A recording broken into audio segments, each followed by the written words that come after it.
Well, good evening and welcome to Nashville. I'm Alan Jackson. For decades, Iran built its power by convincing the world that it could dominate the Middle East through fear. It threatened Israel with annihilation, it promised the destruction of America, and it moved steadily toward becoming a nuclear power, all while projecting an image that its influence was simply unstoppable. Well, today, that image has been badly shaken. Since this latest conflict began, Iran has suffered devastating military losses, yet the regime still possesses missiles and drones. It can still threaten American forces, Gulf allies, and civilian tankers in one of the world's most important shipping lanes in the Strait of Hormuz. Yet amid the conflict, another story is quietly unfolding. President Trump has announced that direct commercial flights between the United States and Lebanon will resume for the first time since 1985. It's a milestone that follows months of diplomacy aimed at weakening Hezbollah's grip on Lebanon and encouraging greater cooperation between Beirut, Jerusalem, and Washington. But while Israel appears to be gaining security abroad, support for Israel is facing new challenges here at home. New York City Mayor Zohran Mamdani, he recently declared that Prime Minister Benjamin Netanyahu had no place visiting New York. Mamdani even explored with city lawyers about how an arrest of Netanyahu might be carried out. Well, President Trump responded unequivocally, saying the Prime Minister would not be arrested in the United States in any way, shape, or form. What does it mean when America's closest ally in the Middle East finds growing opportunities for stability in the region while facing growing hostility inside the United States? And if the next generation of Americans increasingly view Israel differently than previous generations, what could that mean for the U.S.-Israel alliance in the years ahead? Now, we've always known that some in the Muslim world hated the Jews. That's not news. But what shocked me was the depth of anti-Semitism in our own nation, even on conservative media platforms. It has become popular to single out Israel as particularly controlling or manipulative on the global scene. Well, this perspective is strikingly unaware of larger global realities, such as China's aggressive efforts to surpass U.S. leadership, or Russia's war on Ukraine in a power grab that has led to more than 2 million deaths and life-altering injuries on the battlefield, or radical Islam's reign of global terror that has lasted for decades.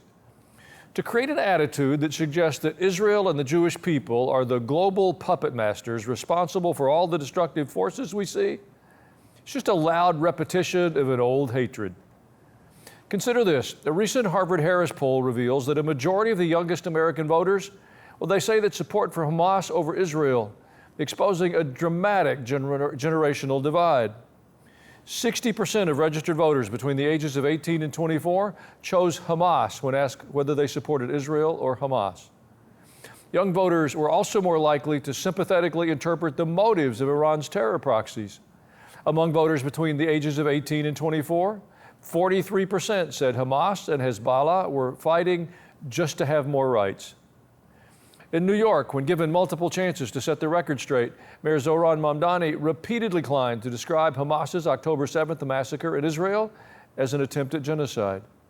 Mamdani has also defended the phrase, globalize the Intifada. He's been given multiple opportunities to condemn the anti-Semitic phrase. He refused. As Christians, we need a spiritual awareness as to what's happening and to recognize that Israel does matter. I don't believe that you can understand the Bible if you don't have some insight and understanding into the role of Israel and the Jewish people. Modern Israel is a fulfillment of God's promise. The Jewish people are a living testament to the faithfulness of our God. To be clear, the Jewish people, they're not perfect. We shouldn't imagine that every policy in Israel is godly or that slavish obedience to their every wish is demanded of Christians. Any expression of ungodliness you can find in the U.S., you can find it in Jerusalem. But the Bible says everyone on earth will be blessed through the descendants of Abraham, Isaac, and Jacob. It's in our best interest to bless them. God sent Jesus, our Messiah, to be born into their lineage. Without the Jewish people, there would be no salvation. Every spiritual blessing, our entire spiritual inheritance, we owe to one people, the Jewish people. During this time when the Jewish nation is unfairly being singled out for blame for much of the world's injustices, it's important that we maintain a biblical perspective.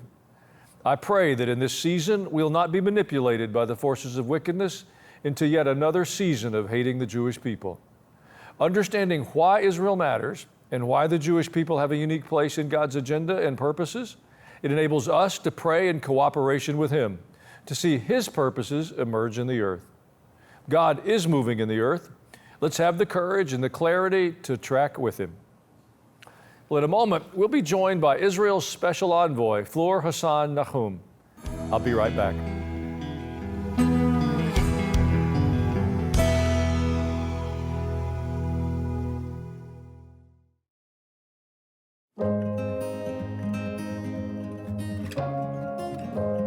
This year, we celebrate 250 years of God's faithfulness to our nation. From backyard picnics and ball games to laughter shared with family and friends, we've been given so many blessings to enjoy together. And in a world that feels increasingly divided, these moments remind us of what matters most: faith, freedom, family, and community. Alan Jackson Ministries wants to help you carry that message with you wherever you may go. This outdoor blanket and canvas tote bag are simple reminders of God's goodness and a way to spark meaningful conversations about faith and the hope we have in Him. Request your limited edition tote bag and outdoor blanket today with your gift of $100 or more at alanjackson.com or call 800-880-5102.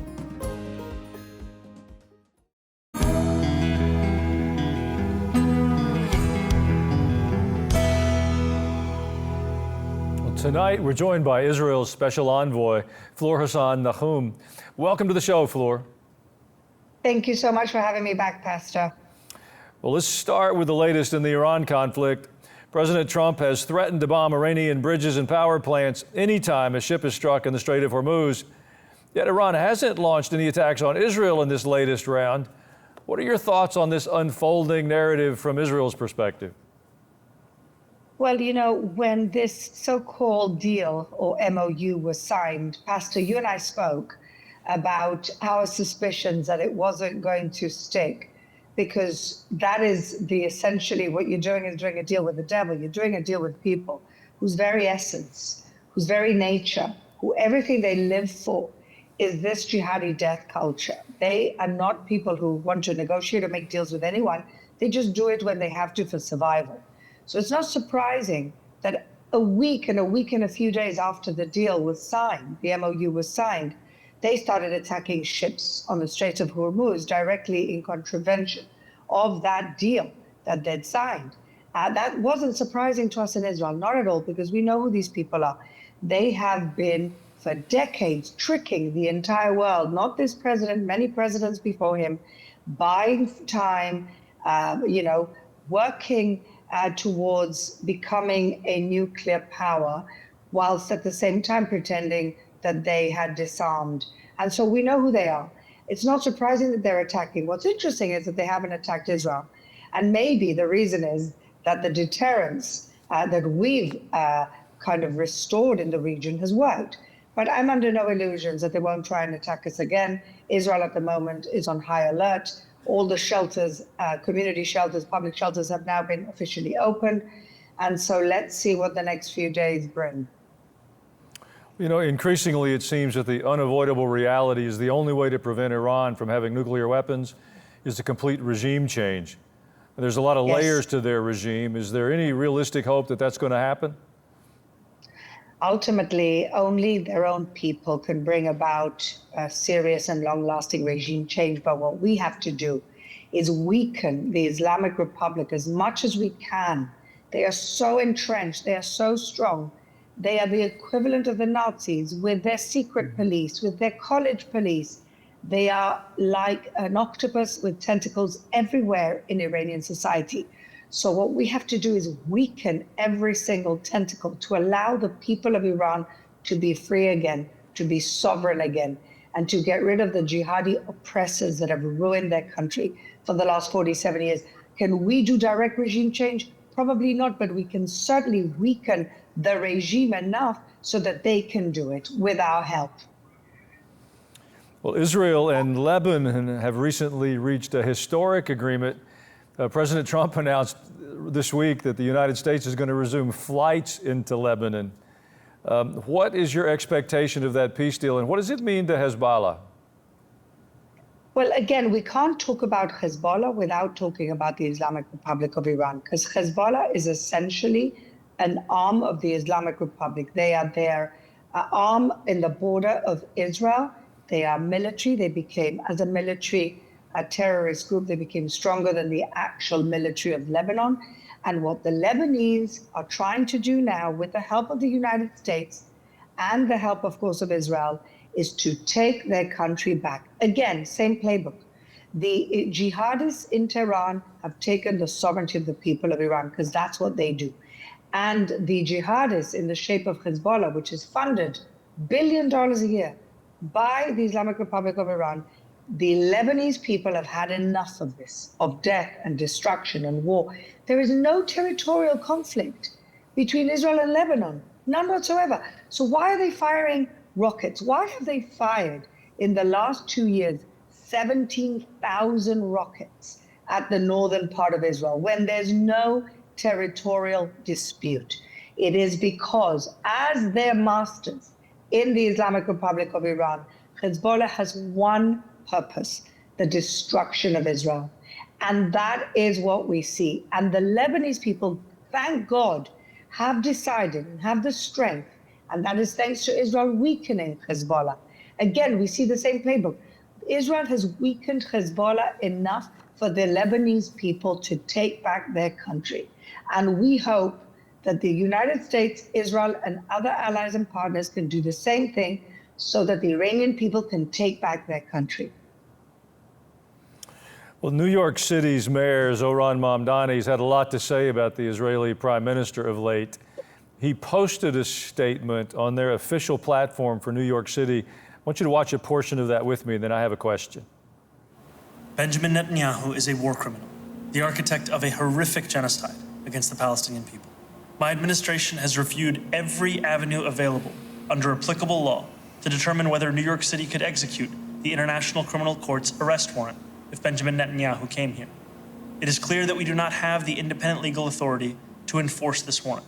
The federal government, however, does, and I call on them to join the ICC and execute this warrant. And I want to be equally clear: Benjamin Netanyahu is not welcome in New York City.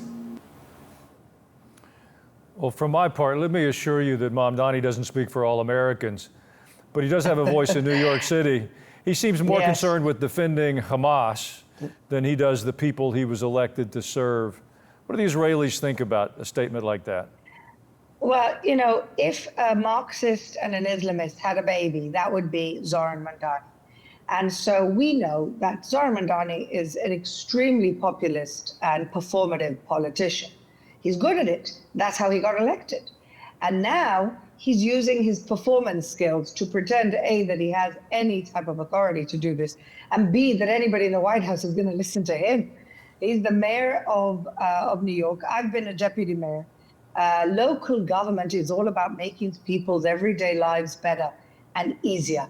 They've got a huge homeless problem in New York City. Every major Fortune 500 company, it has either left New York City or is considering New York City. This guy's got bigger problems than Benjamin Netanyahu, but he knows it plays well to his woke base, to his Islamist base, who he can't deliver anything else to except Jew hatred and Israel hatred. So there you have it. Well, Fleur, we need to take a short break. Hope you'll stay with us for another segment. For those of you watching, if you've got a phone nearby, you can try logging on to ajnow.com. Send me an email. Your thoughts on this topic, we'd love to hear them. I'll be right back.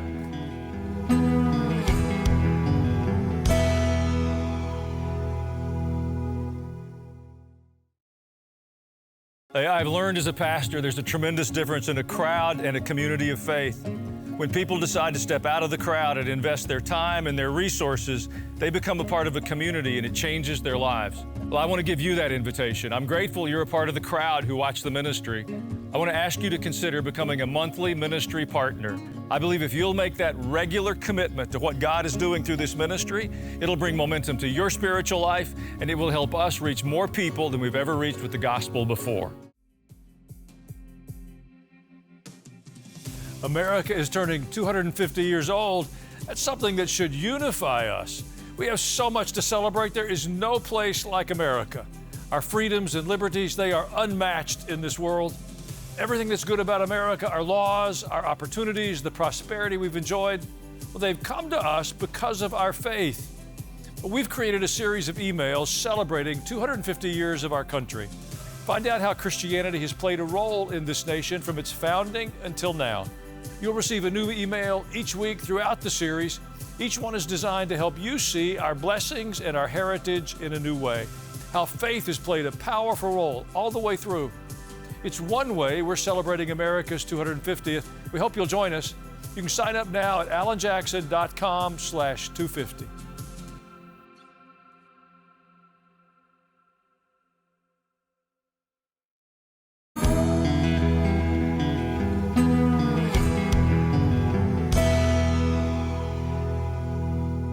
We're back now with Fleur Hassan-Nahoum. She's Special Envoy for Israel. I recently read where you said that Israel's greatest mistake was not taking the invisible wars or the war of words seriously. Can you tell us a bit more what you meant by that statement? Well, as you know, Pastor, we're no longer in an era of only kinetic wars. We're in an era of information wars, where you're fighting for the, for the hearts and minds, especially of young people who are so affected and get all their information on their palm of their hands with their phones. And I don't believe Israel was or has been ever ready for a propaganda war, for an information war. I don't believe we can't do it. I believe that the government of Israel has never really taken this war seriously or has seen it as a national security threat in the way they see military threats. And as somebody who's on the front lines of this war, and as somebody who sees how support for Israel has declined in many countries around the world, especially amongst the young, I don't think this is a nice to have anymore. I think this is a need to have. And so I'm, always been shouting from the rooftops and pushing hard the government to come up with a solution. Jews are pretty good storytellers. I don't understand why we can't tell our story in the best way possible. Well, is this war of words something that America gets wrong as well? I think for the most part, it's not. The United States, I was just there. I was in DC and New York for 10 days. And I think most of Americans, decent-minded Americans, understand that Israel is a country with liberal values, shares those liberal values, Judeo-Christian values with the United States. We're democracies, and we're fighting evil jihadi dictatorship. I think that a lot of people do understand that, but I think the people who make the noise on social media are these young, ignorant people who understand that the minute you say Free Palestine, you get another 100,000 likes. Why? Because the other side, the Qataris and all sorts of, the Iranians and all sorts of bad state actors, China, have invested in that propaganda war. They understand that they are not going to defeat America or the West militarily, but we can help deconstruct societies from within. And that's why they invest so much in TikTok, and that's why they invest so much in these false narratives and AI stories that are complete lies, because they want to divide America from within, and they want to delegitimize Israel to the point that it is no longer an ally of the United States. And I think most Americans can see through this, but the propaganda coming from these, from Qatar and these jihadi Muslim Brotherhood countries is pretty strong, and it is affecting our youth. And that's why Israel has to also invest and also create an authority that deals with the propaganda war that has been launched against us and against Judeo-Christian values. Israel has been involved in a conflict on one level or another, it seems to me, since October the 7th. And you're not really built for these extended conflicts. You have a reserve army, not a professional standing military. Tourism has been decimated by the interruption of travel. What's the attitude amongst the Israelis today? Well, we actually have both, Pastor. We have a standing army and a reserve army. The standing army we have because we have conscription. My kids, I've got 4 kids, 3 of them have been in the army. One of them is in the army right now. So everybody serves in the army. We have some issues with the ultra-Orthodox population. We have some issues with the Arab population. But apart from that, everybody serves in the army. And so we do have a strong army of young, strong men and women, which is getting bigger. We also have a reserve army, and you're quite right there. It's not sustainable for a country like Israel to be at war for so long, and yet here we are. And we're here because we understand that every war launched against us is existential, and we're fighting for our country, we're fighting for our people, and the world cannot afford not to have a Jewish state. The Jewish world needs a Jewish state. We've seen what happens when we're not sovereign in our own country. We've seen what happens everywhere around the world. And so we don't have a choice. And when you don't have a choice, you fight harder. And here's where we are. Well, I have one last question. You're joining us from Spain, where I understand that an airport in Gibraltar is going to be named in honor of your father. Can you tell us a bit about that? Sure. My father, who unfortunately is no longer with us, he was the person, the leader who brought democracy to Gibraltar, which is an overseas British territory. Him and his friends and his colleagues initiated, after the Second World War, a civil rights movement there for them to be able to have some type of autonomy. And that started the first city council in Gibraltar, which he was the first mayor. That evolved into a parliament, and he was the first chief minister, which is the equivalent of prime minister. And he was very beloved by the people of Gibraltar because he brought to them self-determination, the right of self-determination. Gibraltar is a British overseas territory, but if tomorrow they decided to be something else, they now have the right to self-determine. And that is something, and I would say my father's greatest achievement. So my family and I were very honored that the government of Gibraltar have decided to name its airport after, I guess, its founding father, my father, Sir Joshua Hassan. And so, yeah, we're thrilled and honored and humbled. Well, what a wonderful heritage and a very deserving honor. Thanks for your time today. Thank your you. insight is always helpful, Fleur. Thank you, Pastor. God bless you. We'll be back in just a moment with your emails.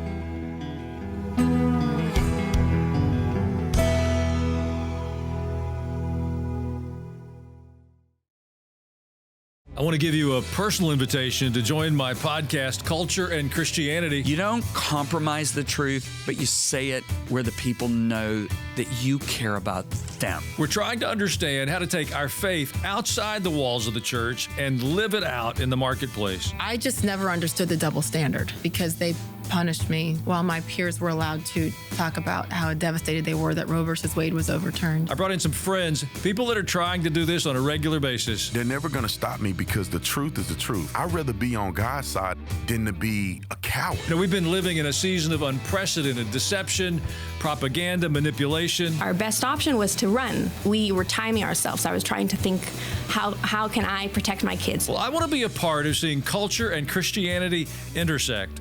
I hope you'll join the podcast soon.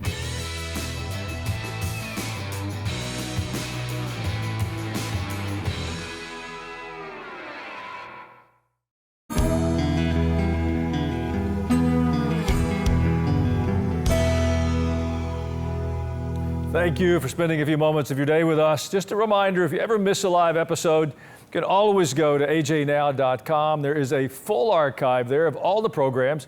You can watch them at your leisure. You can share them with a friend. You can watch them over and over again. That'll help you get a good night's sleep.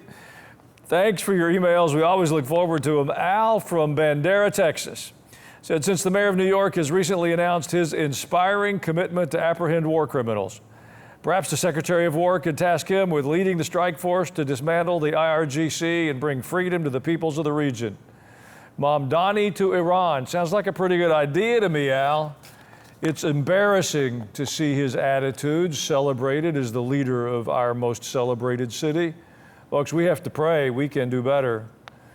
Diane P. emailed, with all the tracking that's being implemented and the fact that it only seems to be getting worse, how will Christians know what the mark of the beast truly is so that we will stand firm against it and not be deceived? Thank you, and may the Lord keep you all in his perfect care. Well, Diane, some version of that question seems to be presented to me on a daily basis. Make a couple of suggestions. You're right, the ability to track us is growing every day. That just confirms what the scripture said, that this global control network will ultimately be put in place. I don't think you have to live in fear of the Antichrist. If you get to know the true Christ, you'll recognize the false one from a great distance. Don't put anything on your hand or your forehead. You'll be golden. God's moving in the earth. Let's join him in that. Thank you and good night.